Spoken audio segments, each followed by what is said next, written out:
How dare you! The sound cut through the air like a gunshot. Sharp, clean, the kind of crack that makes time stop for everyone in the room, skin against skin. Hard enough that the three waiters standing by the wine station actually stumbled backward like they'd been the ones hit. The echo bounced off the imported jade walls of Moonlight Palace, the most exclusive Korean steakhouse in all of Chicago. It slid across the hand-painted cherry blossom murals. It touched every single person sitting in that dining room, and everybody froze. Forks stopped mid-air. Conversations died in the middle of words. 60 of Chicago's wealthiest, most connected people just sat there like someone had pressed pause on reality. All of this, all of it, because of a simple mistake, a plate of galbi that went to the wrong table. That's it. One misdelivered order in a restaurant where people dropped $2,000 on dinner without blinking. But here's the thing. Nobody saw coming.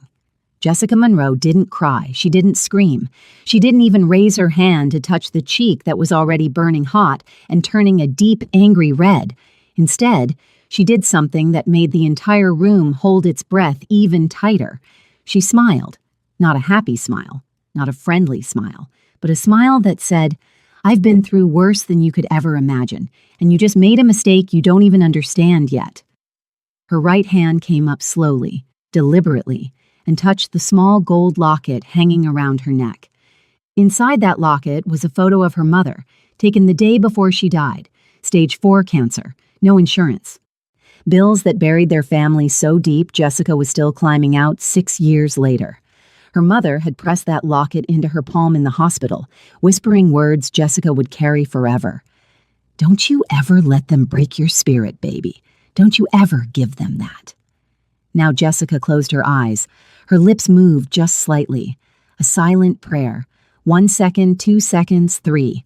When those dark brown eyes opened back up, what Una Park saw looking back at her wasn't fear, wasn't shame, wasn't the broken, humiliated reaction she'd been expecting. It was something else entirely, something cold, something dangerous, something that looked almost like pity. "You done?" Jessica asked. Her voice was quiet, steady, like absolutely nothing had happened. Over in the private corner booth, surrounded by men in expensive black suits, sat a man they called the Reaper. Kang Minho hadn't shown real emotion in 5 years, not once. His face was always the same, cold, blank, unreadable as carved stone. But right now, he set down his glass of soju. First time anybody in his crew could remember him doing that mid-drink. He leaned forward in his seat, and the look in those obsidian eyes made his own people shift uncomfortably. They'd never seen anything like it. Now look, I'm about to take you deep into this story. We're talking betrayal, revenge, a woman who refused to be broken, and a mafia boss whose next move would terrify everyone, including the woman he was trying to protect. But real quick, if you're new here and you've been watching these stories without subscribing, I see you. And honestly, I'm not even mad. But if this story hits different, if you feel something in the next few minutes, do me a favor. Just one. Smash that subscribe button and let me know in the comments where you're watching from. All right, let me show you how we got here. Moonlight Palace wasn't just a restaurant. It was a statement. The place sat in the heart of downtown Chicago, occupying the entire ground floor of a building that used to be a bank back in the 1920s. From the outside, you'd never guess what was inside. Just a plain black door with a small silver plaque that most people walked right past without noticing. But behind that door, pure luxury. We're talking hand-carved wooden panels imported directly from Seoul, jade accents that cost more than most people's cars, crystal chandeliers that threw soft golden light across everything, making even ordinary people look extraordinary. The tables were spaced far enough apart that conversations stayed private. The chairs were so comfortable you could sit for hours and not realize it. And the food, don't even get me started. Korean barbecue that melted on your tongue. Wagyu so tender you could cut it with a fork. A wine list that included bottles worth more than Jessica's annual salary.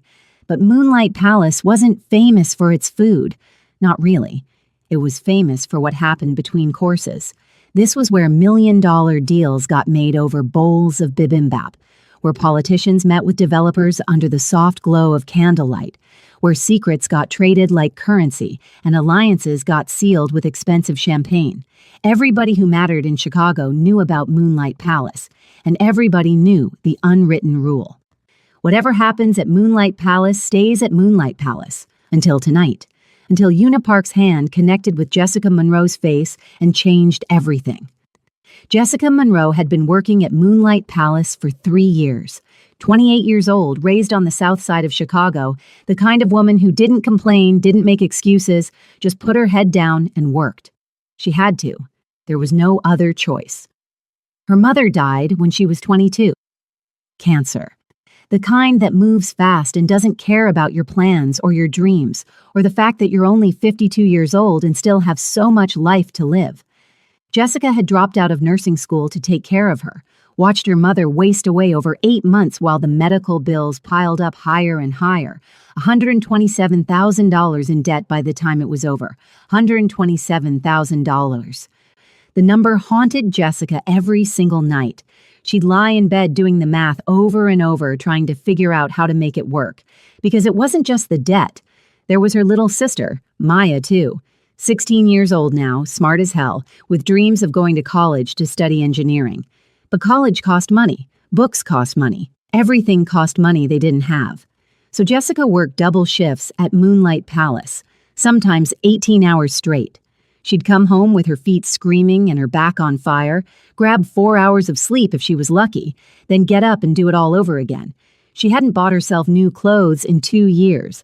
Every dollar went to the debt collectors or Maya's school supplies or the rent on their tiny apartment on the south side. But she never complained.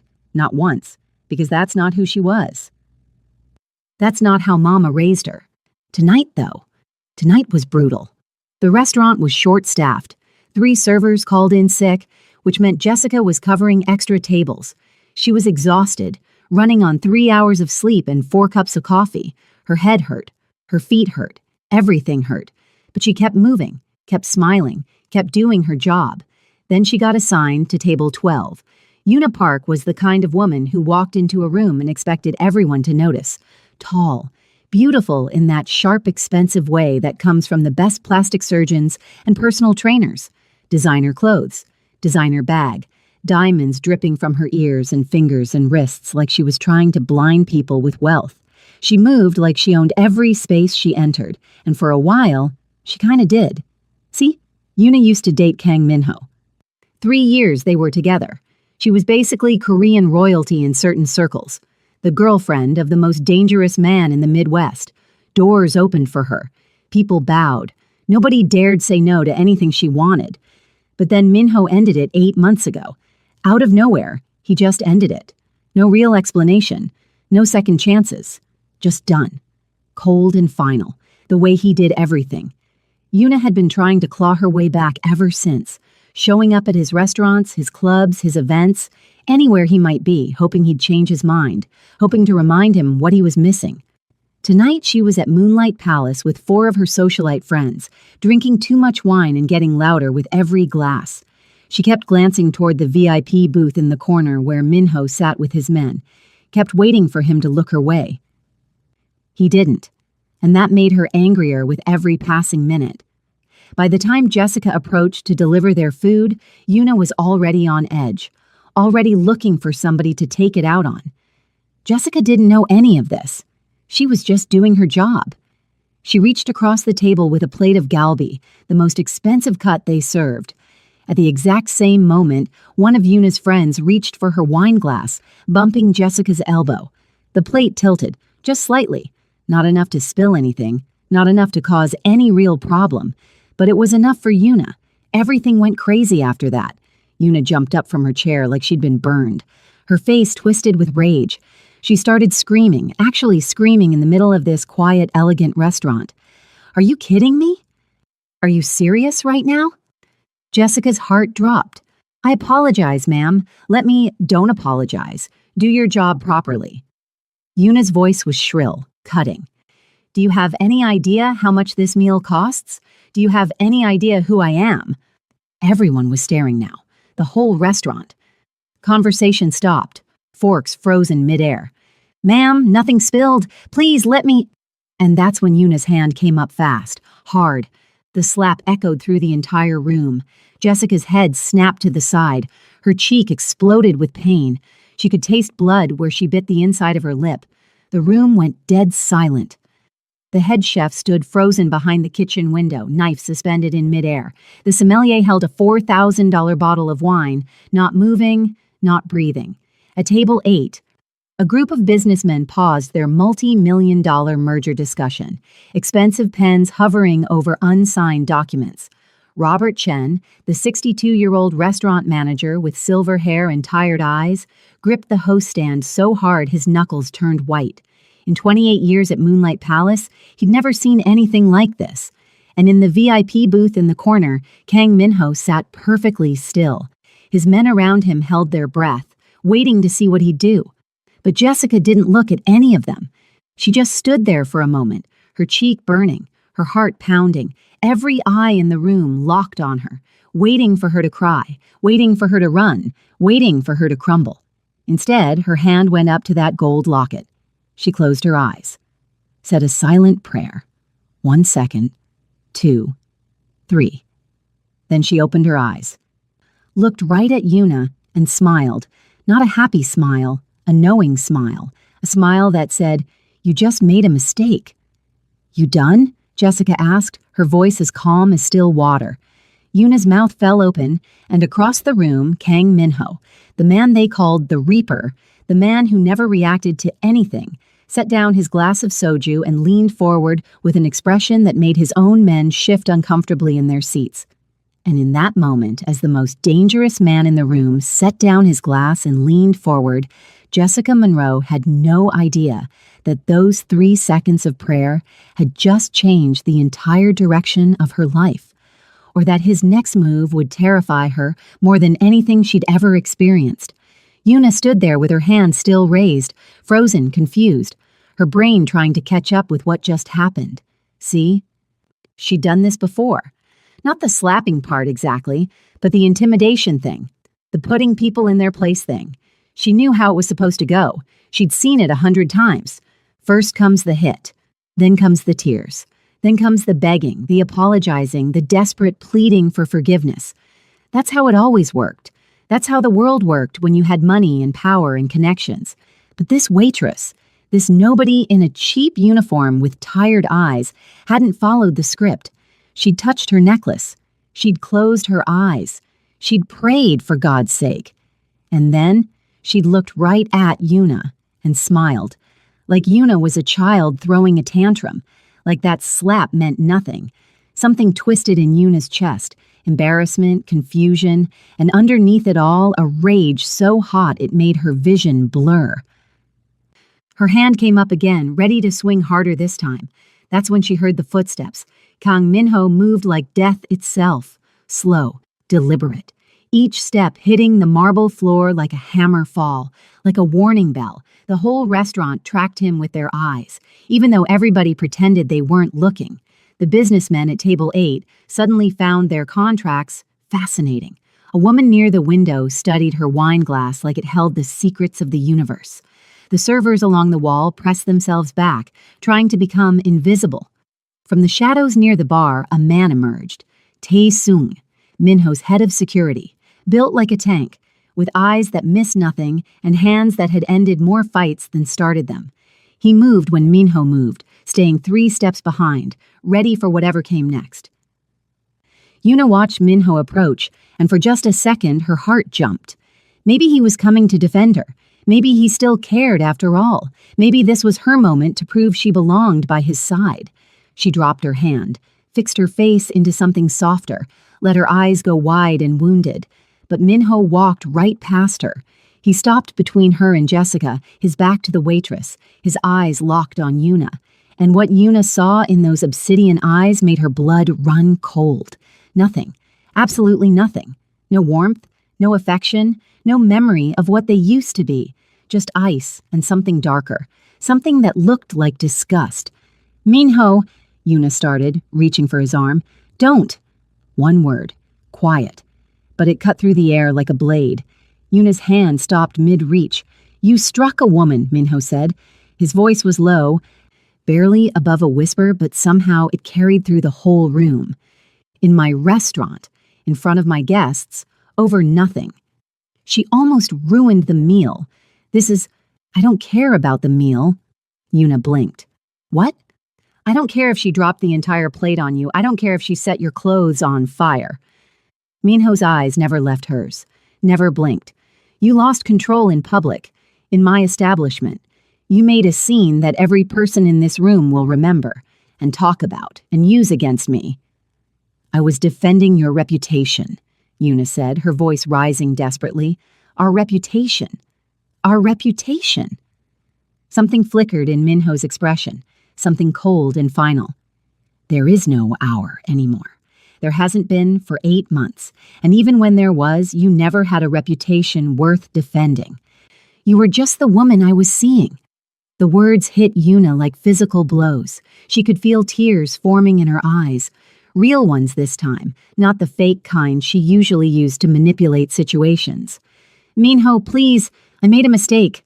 I was upset. He raised his hand slightly. Just a small gesture, but it was enough. Tae-sung stepped forward, his massive frame blocking any path Yuna might take toward Minho. Take Miss Park home, Minho said, his voice flat and final. She's had too much to drink. She won't be returning tonight. Minho, you can't be serious. She won't be returning at all. The whole restaurant heard it. Everybody pretending not to listen heard every single word. Yuna Park, the woman who used to walk into Moonlight Palace like she owned the place, was being kicked out, banned, in front of everyone who mattered. The humiliation hit her all at once. She could feel the stares, the whispers that would start the second she left. By tomorrow, everyone in their circle would know. By next week, it would be all anyone talked about. Tae-sung's hand closed around her elbow, firm but not rough, professional, like he was handling a package that needed to be delivered somewhere else. Yuna yanked her arm away, but she knew it was over. There was no winning this. As Tae-sung guided her toward the door, Yuna turned back, not to look at Minho, to look at Jessica. The waitress was still standing there, still calm, still holding that stupid gold locket like it was some kind of shield. Yuna's eyes narrowed. Her lips barely moved as she spoke, but Jessica heard every word. This isn't over, little girl. You have no idea what you just started. Then she was gone, disappearing through the restaurant door with Tae-sung right behind her. The room let out a breath it didn't know it was holding. Slowly, conversation started back up. Forks started moving again. The restaurant tried to pretend everything was normal, even though nothing would ever be normal again. But Jessica didn't move, because Kang Minho had finally turned around. He looked at her, really looked at her, took in the bruise already blooming purple on her cheek, the slight swelling near her eye, her hand still resting on that gold locket, and her face completely dry. Not a single tear. Most people couldn't hold Minho's gaze for more than a few seconds. Something about those eyes made you want to look away, made you feel like he could see straight through you past all your defenses, right down to your bones. But Jessica didn't look away. She just waited, hand on her locket, chin up. You didn't cry, Minho said finally, not a question, an observation. No, sir. Why not? Jessica's answer came without hesitation, like she'd known this question was coming her whole life. Because tears don't pay my bills, and they don't put my sister through school. Something shifted in Minho's expression, just for a second. So fast you'd miss it if you blinked. He nodded toward her necklace. The locket. Tell me about it. Jessica's fingers tightened around the small gold pendant. It belonged to my mother. She gave it to me the day before she died, 6 years ago. Cancer. And you used something that precious to pray for the woman who just struck you? No, sir. Jessica shook her head slowly. I wasn't praying for her. I was praying for myself. For yourself. For the strength not to do what I wanted to do, not to become what she wanted me to be. Silence. Minho stared at her for a long moment. The restaurant buzzed around them, but it felt like they were the only two people in the room. Then he turned to Robert Chen, who had been standing frozen at the host stand this entire time, looking like he might pass out. Robert. The older man jumped. Yes, Mr. Kang. Bring Miss Monroe to my private office. 1 hour. Don't be late. Robert's face went pale. Sir, 1 hour. 1 hour. And with that, Kang Minho walked back to his VIP booth like nothing had happened. His men parted for him. He sat down. He picked up his glass of soju again, but he didn't drink it. He just held it, eyes distant, thinking about something nobody else could see. Robert rushed over to Jessica the second Minho was back in his seat. Child, what did you do? His voice was shaking. His eyes were wide with something between fear and awe. In 28 years I've worked here, I have never seen that man speak that many words to anyone outside his inner circle. Never. Jessica didn't have an answer. She was still trying to process everything herself. Her cheek throbbed. Her hands were starting to shake now that the adrenaline was fading. Just finish your shift, Robert said, mopping his forehead with a handkerchief. Clear your tables. Stay out of trouble. And pray, child. Pray hard. Jessica almost laughed at that last part. Praying was what got her into this situation, but she didn't laugh. She just nodded. Yes, Mr. Chen. The rest of the night felt like walking through a dream. Jessica went back to work, cleared dishes, refilled water glasses, smiled at customers who looked at her like she was some kind of zoo exhibit. But everything had changed, and everybody knew it. The other servers kept their distance. Some of them looked at her with fear, like she'd caught some kind of disease they didn't want to catch. Others looked at her with something else, something like hope. Like maybe if this waitress could stand up to people like Una Park and survive, maybe there was hope for all of them. Jessica ignored the looks. She focused on her work, one table at a time, one dish at a time. But her hands had started trembling now that the adrenaline was fading, and the bruise on her cheek throbbed with every heartbeat. When the hour was up, Robert found her in the break room. It's time, he said quietly. Follow me. Jessica took a deep breath, touched her locket one more time, and followed him down a long hallway she'd never been down before, past the kitchen, past the storage rooms, all the way to the back of the restaurant where a plain black door waited. No sign, no window, just black wood and a brass handle. Robert knocked twice, waited for a muffled response, and pushed it open. Miss Monroe, sir, he announced. Then he stepped aside and practically pushed Jessica through the doorway. The door closed behind her with a soft click. She was alone, and what she saw next would terrify her in ways she never expected. The room was darker than she expected. One small lamp sat on a desk in the corner, throwing golden shadows across the walls. The curtains were drawn, no windows visible. The only other light came from a fireplace on the far wall where flames crackled softly, casting dancing patterns across everything. Jessica took it all in with quick glances. South Side habit. When you walk into a new space, you learn it fast. Where's the exit? Who's in the room? What can be used if things go sideways? She clocked the Korean calligraphy on the walls, beautiful brushstrokes she couldn't read. A small table in the corner with what looked like a Buddhist shrine, incense burning low. Bookshelves lined with old texts in Korean and English. A desk that looked expensive but barely used. And there, in a leather armchair by the fireplace, sat Kang Minho. But he wasn't alone. Standing in the shadows behind him was Tai Sung. And beside the door she'd just entered through stood another man, younger, maybe 25. With cold eyes and a gun visible in a shoulder holster under his jacket. 2 more men emerged from the darker corners of the room as her eyes adjusted. 4 men total, all armed, all watching her. Jessica's heart started pounding harder. This wasn't a conversation. This was something else. Something that made every survival instinct in her body scream. Sit, Minho said. Not a request, a command. Jessica looked at the empty chair across from him. Looked at the men surrounding the room, looked at the door behind her. I'd rather stand, she said, her voice steadier than she felt. Something flickered in Minho's eyes. Surprise, maybe, or respect. I said sit. This time his voice dropped lower, colder. The men in the shadows shifted slightly, hands moved closer to weapons. Jessica's mouth went dry. She'd made a mistake, challenged him. In front of his men, in his private space. This was his world, his rules, and she'd just broken one without even knowing it. Her legs felt like water as she walked to the chair and sat down. Minho studied her for a long moment. The fire crackled. Somewhere in the restaurant, a door opened and closed, faint sounds of the kitchen starting to clean up for the night. "Do you know who I am?" Minho asked finally. "Yes, sir." "Say it." Jessica swallowed hard. "You're Kang Minho. You own this restaurant and several others. And you—" She hesitated. "Go on." "You run things. For certain people. Things that aren't exactly legal." The men in the shadows stirred.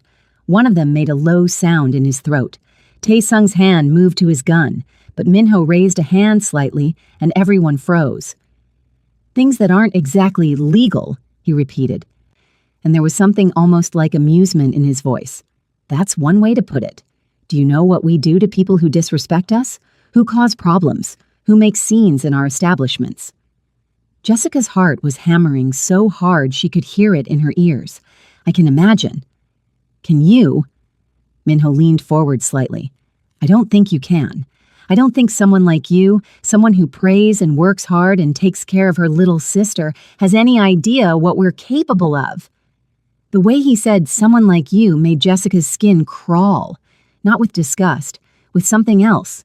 Something that felt like being seen through, like he'd already looked into every corner of her life and knew things she hadn't told him.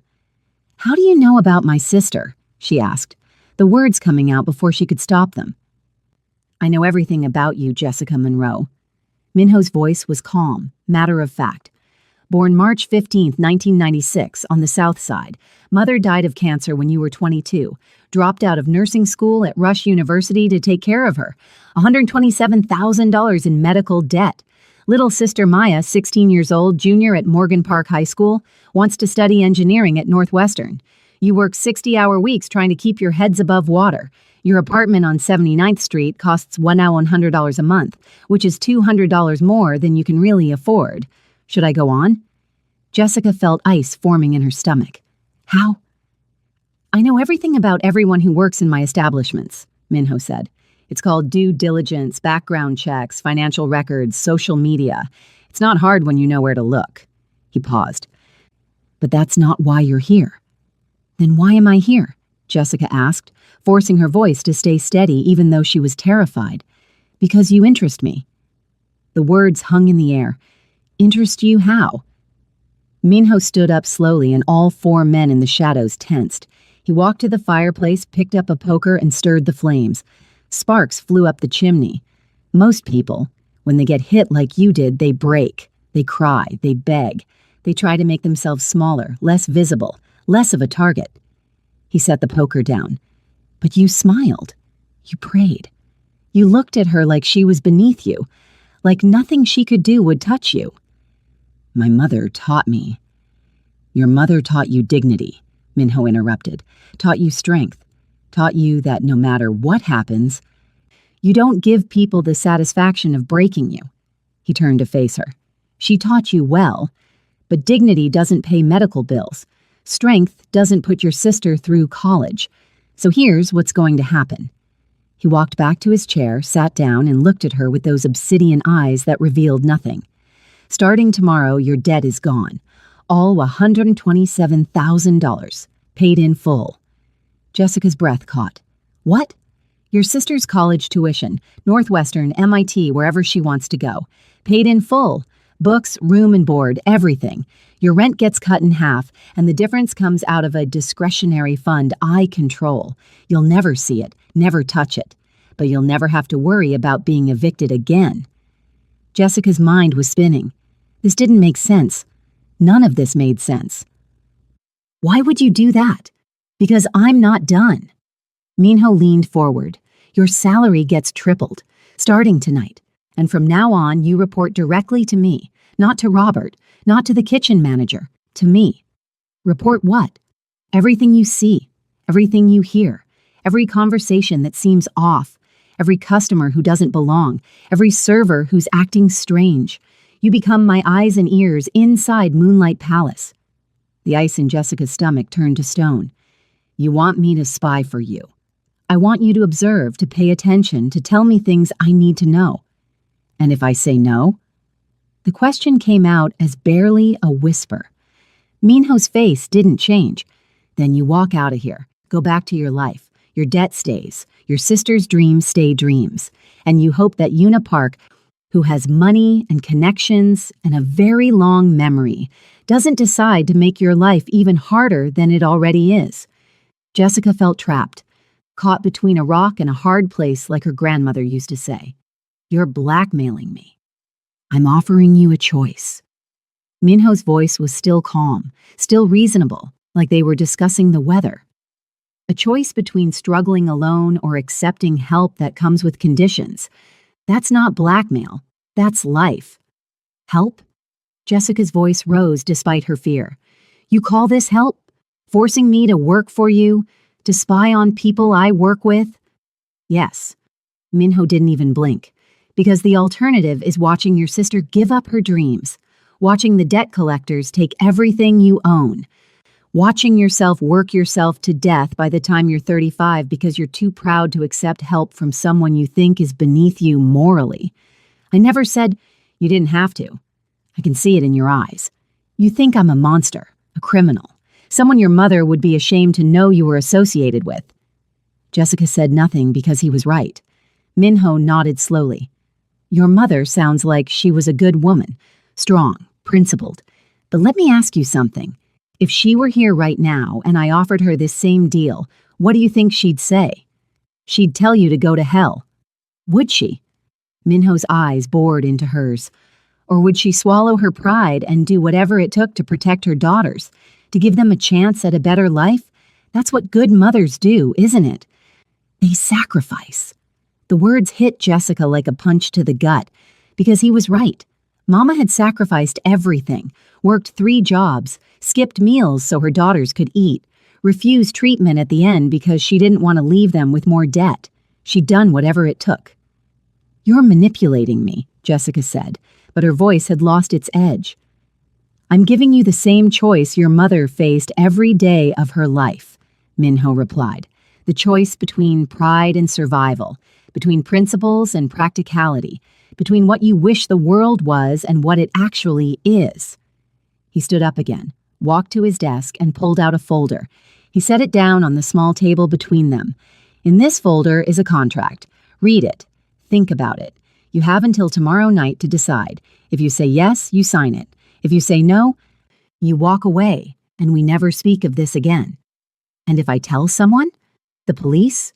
The FBI? The men in the shadows shifted again. This time, Tai-sung actually took a step forward, but Minho held up his hand. Then you'll learn very quickly that certain people in this city owe me favors, and that your word against mine means nothing when I have lawyers on retainer who cost more per hour than you make in a month. He paused. But you won't do that, because you're smart enough to know that some fights you can't win, and because deep down, you already know what your answer's going to be. Jessica stood up, legs shaky, but she stayed on her feet. You don't know me as well as you think you do. Don't I? Minho walked around the desk until he was standing right in front of her, too close. Close enough that she could smell his cologne. Expensive and subtle. You're going to go home tonight. You're going to look at your sister. You're going to think about her future, and you're going to realize that everything you want for her is in this folder. Then you're going to come back tomorrow and sign it, because you're your mother's daughter, and your mother always put her children first. Jessica's hands were shaking. She wanted to scream at him, wanted to throw the folder in his face, wanted to tell him exactly where he could shove his money and his manipulation. But she couldn't, because he was right. And that was the most terrifying part. One more thing, Minho said as she reached for the door. The next move I make terrifies you, but not for the reasons you think. It terrifies you because it works, because it gives you everything you need, because it makes you complicit in something you've spent your whole life trying to stay away from.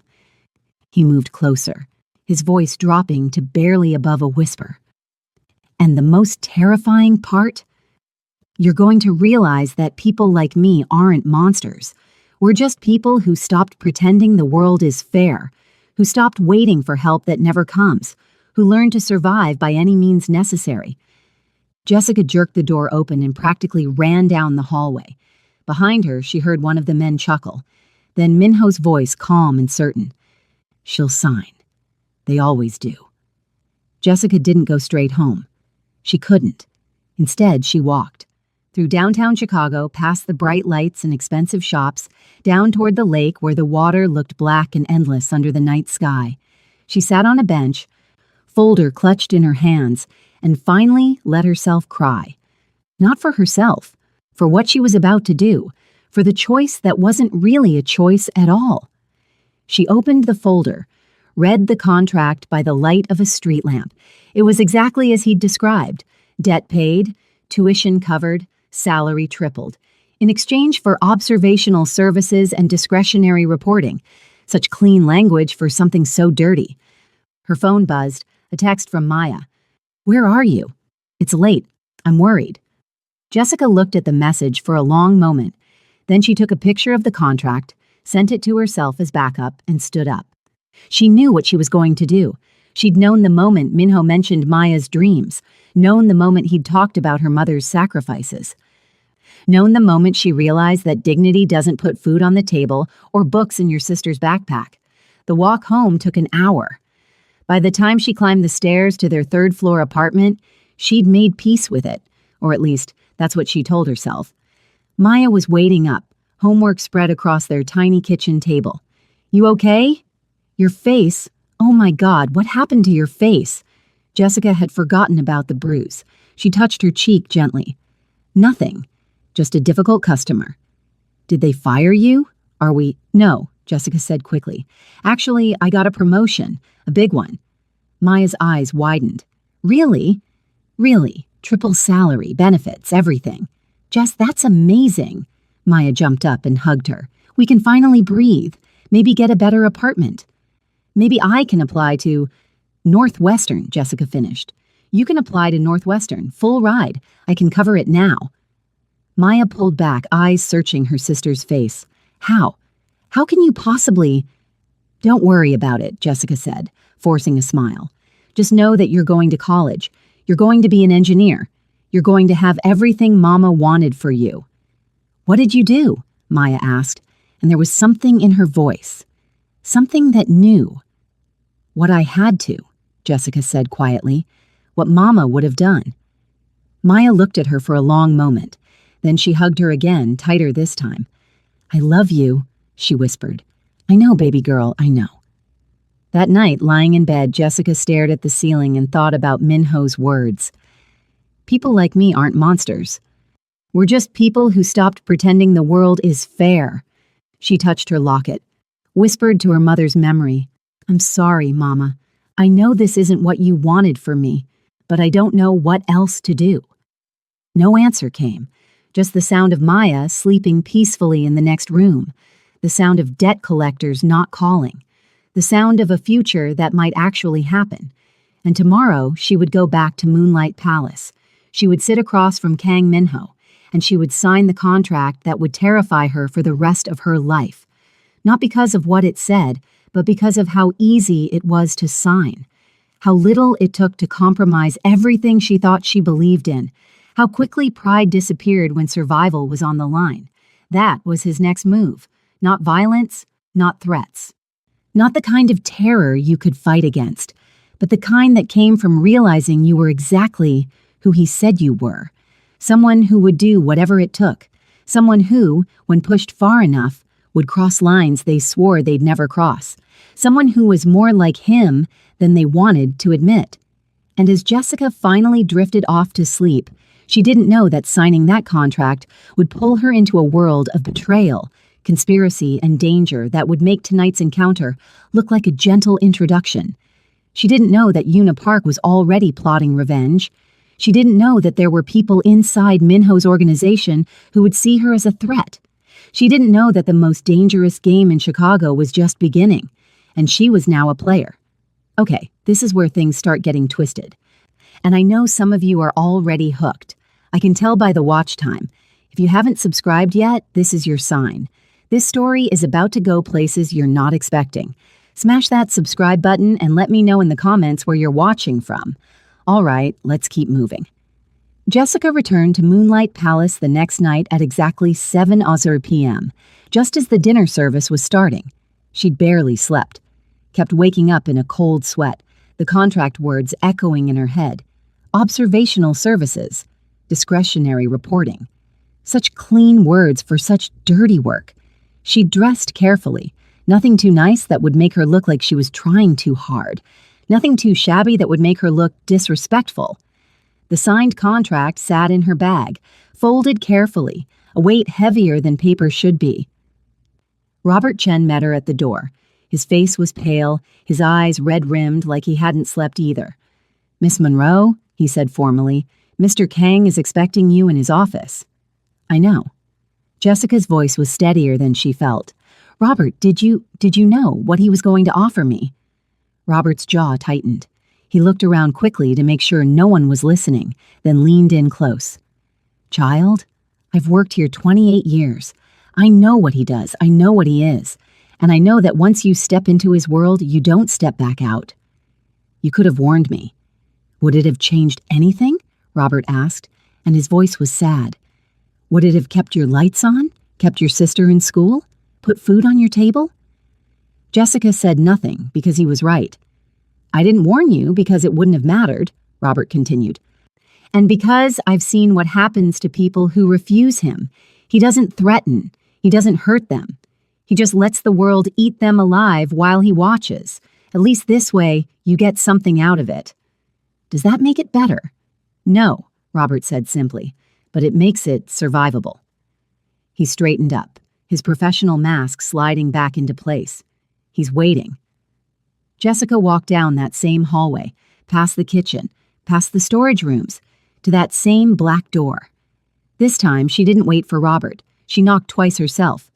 "Come in," Minho's voice called. She pushed open the door. The room looked different in the evening light.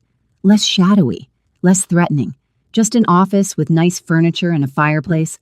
Minho sat behind his desk this time, papers spread in front of him. He looked up when she entered. "Miss Monroe, you came." "Did you think I wouldn't?" "No," he said simply. "I knew you would." Jessica pulled the contract from her bag and set it on the desk. Signed, dated, witnessed by a notary she'd found at a 24-hour business center who'd looked at the document with raised eyebrows but hadn't asked questions. Minho picked it up, scanned it quickly, and nodded. "Good. Then we begin immediately." "What do you want me to do?" "Tonight? Nothing. Just work your shift. Observe. Get used to looking at this place differently, not as a waitress, but as someone who sees patterns, who notices when things are off. And then? Then you report to me, every 3 days, right here, same time, 7 p.m., before your shift starts. You tell me what you've seen, who's acting strange, what conversations don't quite fit. And I pay you what we agreed." Jessica wanted to ask what he was looking for, what he was afraid of, but something in his expression told her that questions weren't welcome. Not yet. "One more thing," Minho said. "People will notice that I've taken an interest in you. They'll wonder why. They'll make assumptions." "What kind of assumptions?" "The kind that will protect you from some threats and make you vulnerable to others. The kind that will make certain people think you're my—" He paused, choosing his words carefully. "My special project." "Your mistress," Jessica said flatly. Something flickered in Minho's eyes. That word is crude, but yes, some will think that. Others will think you're an informant, which you are. Others will think you're being groomed for a position in the organization, which might also become true depending on how useful you prove to be. And what am I supposed to tell people when they ask? Tell them nothing. Let them wonder. Mystery is more powerful than explanation. Jessica felt sick, but she nodded. "Is there anything else?" "Yes." Minho stood and walked around the desk. "Una Park is dangerous, more dangerous than you realize. She has money, connections, and a grudge. She will come after you. Not directly. She's too smart for that, but she'll find ways to make your life difficult. I can handle her. Can you?" Minho's eyes searched her face. "She has friends in high places, friends who owe her favors, Friends who could make your sister's college applications disappear, could get you fired from jobs, could make your rent mysteriously double. Can you handle that? Jessica felt cold. What do you want me to do? Nothing. I'll handle Yuna. But you need to understand something. By signing that contract, by accepting my help, you've made enemies. People who see you as a threat, as competition, as someone who doesn't deserve what you've been given. I don't care what they think. You should, Minho said quietly, because in my world, what people think becomes what they do, and what they do can get you hurt, or worse. Is that a threat? It's a warning. There's a difference. He moved closer, and Jessica fought the urge to step back. I'm going to protect you, but you have to be smart. Stay alert. Trust no one completely, not even me. Especially not you, Jessica said. A ghost of a smile touched Minho's lips. Especially not me. He turned and walked back to his desk. Go. Start your shift. And Jessica? Yes? The terror you feel right now? Get used to it. It's what keeps you alive in this world. The first week passed in a strange blur. Jessica worked her shifts, served her tables, smiled at customers. But everything felt different now. She noticed things she'd never noticed before. The way certain customers always paid in cash. The way some conversations stopped the instant she approached. The way one of the line cooks, a man named David, always took his breaks at exactly the same time and made phone calls in the alley behind the restaurant. She noticed that table 7 was always kept empty until the last minute, then filled by people who didn't look at menus, who ordered the same thing every time, who never seemed to actually eat much of their food but talked in low voices for hours. She noticed that the wine cellar had a back door that led to a storage area she'd never been shown, that certain deliveries came late at night through that door, that Robert sometimes disappeared for hours and came back looking exhausted and afraid. On her third night, she reported to Minho at 7 p.m. He listened without interruption as she described everything she'd seen. When she finished, he nodded slowly.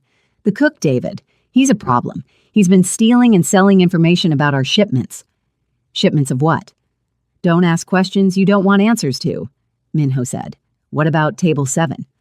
Table 7 is for associates, business partners, people who help move certain products through certain channels. You don't need to know more than that. And the wine cellar? Also not your concern. Minho's voice had an edge to it. Your job is to observe and report, not to investigate, not to dig deeper. Just tell me what you see and let me handle it. Jessica wanted to argue, wanted to know what she was actually involved in, but she swallowed the questions. David will be gone by tomorrow, Minho continued. Natural causes, a better job offer in another city. He'll accept it gratefully and never come back. You're going to pay him to leave? I'm going to give him a choice, leave with money and his health, or refuse and face consequences he won't enjoy. Jessica felt sick again. How do you sleep at night? Like a baby, Minho said without hesitation. Because I've learned that mercy is expensive and loyalty is earned through consistency, not kindness. David made a choice to betray us. Now he faces the consequences of that choice. Just like you made a choice to accept my help. And you'll face the consequences of that choice too. What consequences? We'll see, Minho said. You're dismissed. The second week brought a visitor Jessica hadn't expected. She was in the break room eating a quick dinner before her shift when a woman walked in.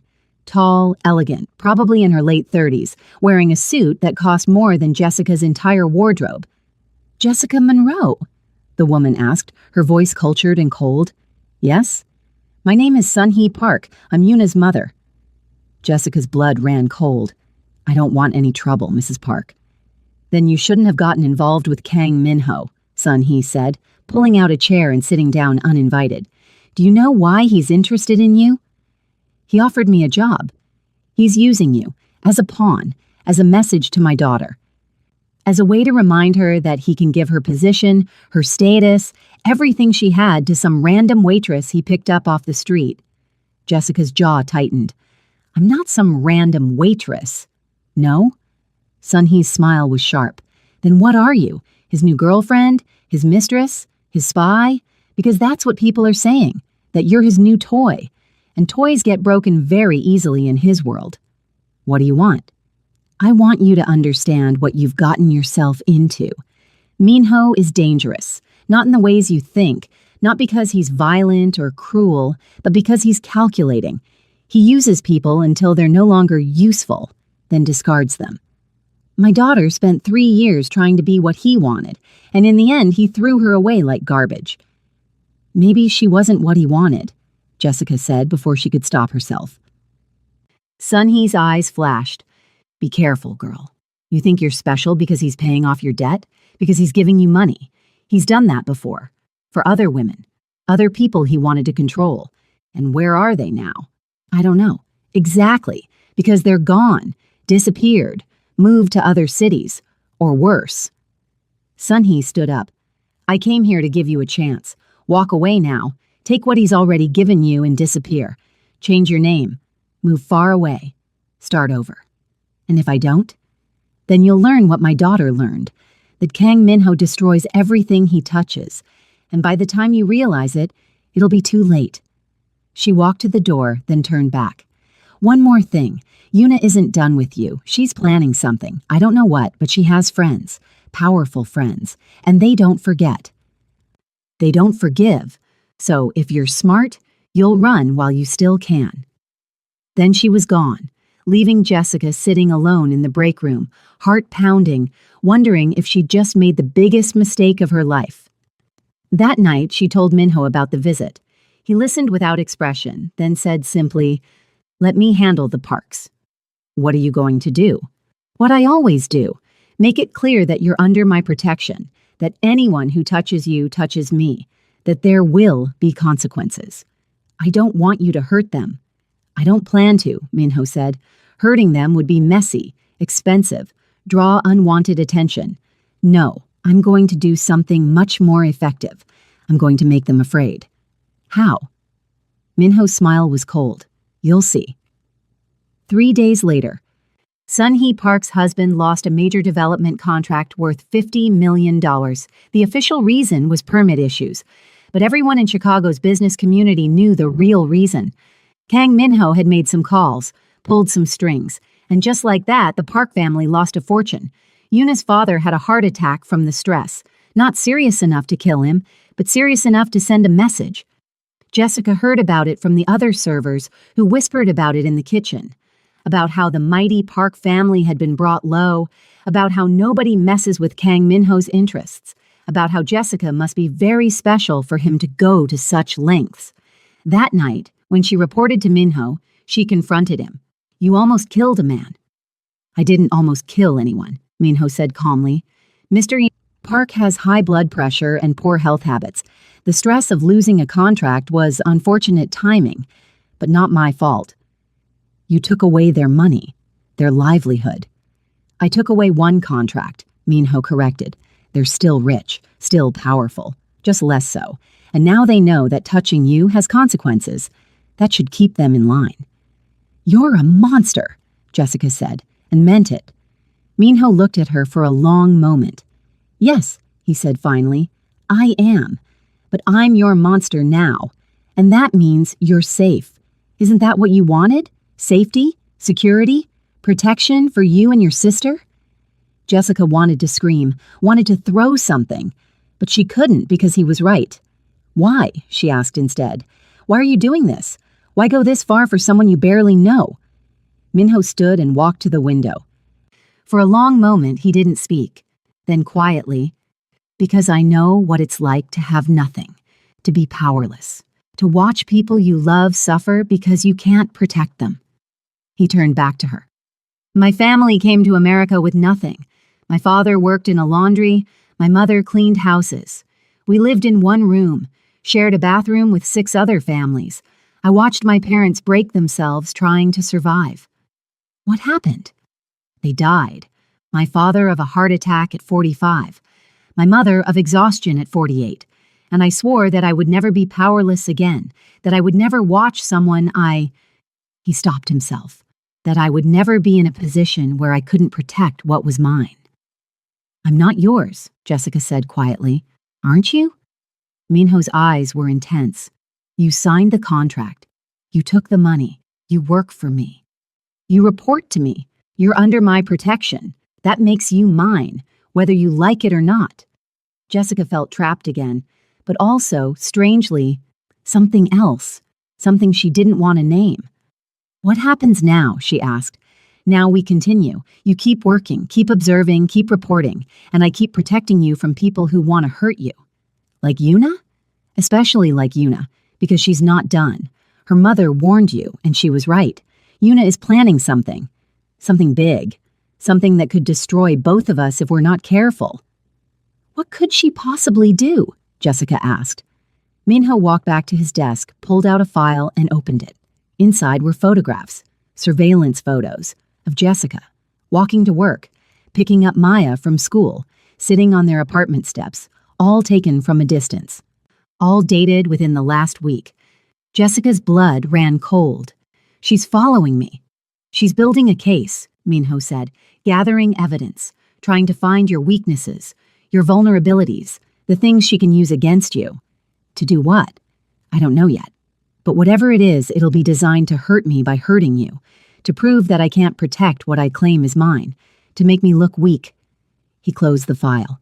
So we need to be smarter, faster, more careful. You're part of this now, Jessica, whether you wanted to be or not, so yes, we. And as Jessica left his office that night, walking back through the restaurant she'd worked in for 3 years but now saw completely differently, she realized something terrifying. She wasn't scared of Minho anymore. She was scared of how much she was starting to trust him. How much she was starting to depend on him. How much his protection, his attention, his strange, twisted care was starting to feel like something she needed. And that, more than anything else, was his next move. Not violence, not threats, not fear, but dependency. Making her need him so completely that leaving would feel impossible. Making her complicit in his world not through force but through necessity, through survival, through the slow erosion of every line she'd sworn she'd never cross. And the most terrifying part, it was working.